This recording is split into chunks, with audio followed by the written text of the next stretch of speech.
pulpog na may sausawan na dara or dugo ng baboy. Ito ang version naming mga Ilocano, karne na linuto sa apoy. Alright. Binabad lang natin sa asin, paminta, bawang at kalamansi. Saka natin linagay sa uling. Sure malakas yung baga para mabilis umapoy, para tumulo yung mantika ng taba at magliliyab-liyab na ang apoy. Alright.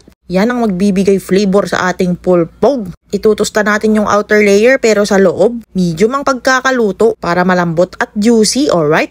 Paalala pala sa mga nanonood, huwag kayong maglalaro ng apoy. Kailangan may kasama kayong matanda kasi pwede yan mag-cause ng sunog. Alright. After ipulpog yung karne, hihiwain na natin at gagawa na ng sausawan na dugo. Tinimplahan ng suka, asin, paminta, seasoning granules, asukal at konting sili para may kick. Pasintabi pala sa mga kaibigan nating hindi kumakain ng dugo. Pwede nyo namang skip yan, isawsaw nyo na lang sa toyo mansi. At ready na ang ating pulpog with sausawan na dara. Pwedeng ulam at solid pulutan. Sabayan natin ng GSM, yung mojito para chill lang. Big shoutout pala sa Ginebra. Yan tayo ng napakasarap na mojito. Maraming salamat sa inyo mga idol. Syempre after tumagay, titikman na natin yung ginawa nating pulutan na pulpog with dara. Napakasolid, wala na naman ako masabi kundi alright.